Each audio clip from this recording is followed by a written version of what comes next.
December night, much like tonight, residents of Niagara were forced from their homes as the town was set on fire during the Battle of 1812. A number of events are planned for tonight in Niagara on the Lake as the community comes together to commemorate the burning of Niagara.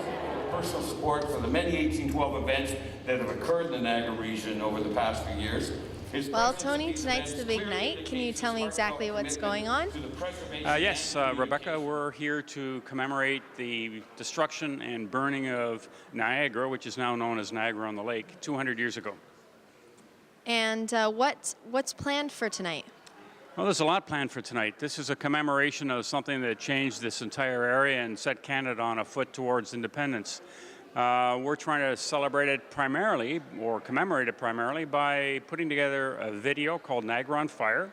And this is a 15-minute video that's our legacy. It will be made available to school boards when we're finished. We're going to be showing it tonight as a premiere. We're showing it on a 20-foot screen outdoors in the winter, just like it was in the winter when the town was destroyed. And we're showing it 5 times this evening, and there's going to be fireworks, and we've also put together a sound and light show for the main street, and we've closed off the main street of Niagara on the Lake. So it's quite a celebration. Yeah, we're really happy to get this far. It's been 2 years in the planning. And what's the community doing to help out with this event? Rebecca, the community's been fantastic. They've stepped forward and financially offered help for this event.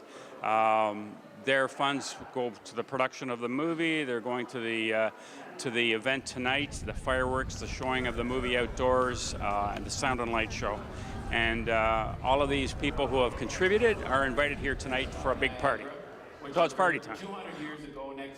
Well, from the mayor's perspective, this is just another successful event that's been organized by our Bicentennial 1812 committee. But from the importance of the event in the terms of the War of 1812, this was a significant change that changed the outcome of the war. Prior to this day in 1813, the war, or the function of war, never involved civilians and their properties.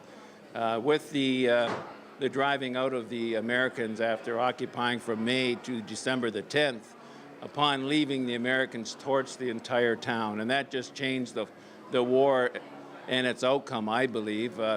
In retaliation, the British, only just a matter of a week later, on December the 19th, burned down Lewiston, then subsequently Buffalo, and as we all know, pretty well the majority of Washington, D.C. So for me, it's all about excitement for our town council. It's just prestige and a thank you to many, many people for making this occur. And you can see tonight, by the numbers of people already at this event, it's going to be a successful event.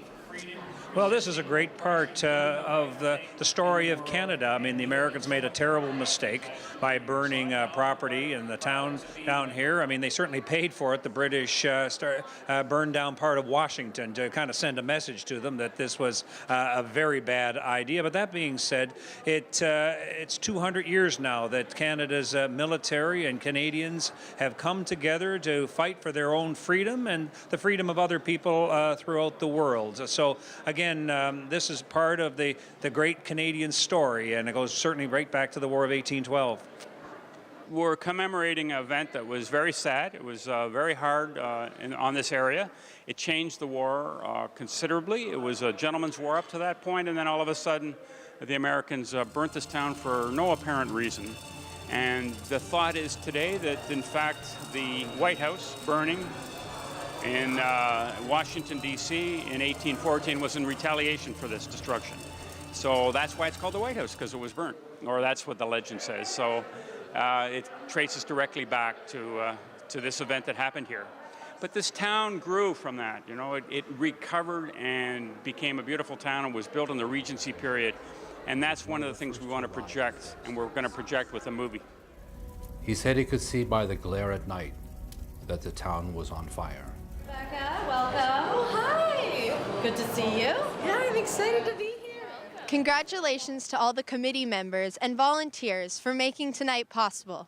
As you can see, they did a fantastic job in recreating the burning of Niagara. Reporting for The Source in Niagara on the Lake, I'm Rebecca Brown.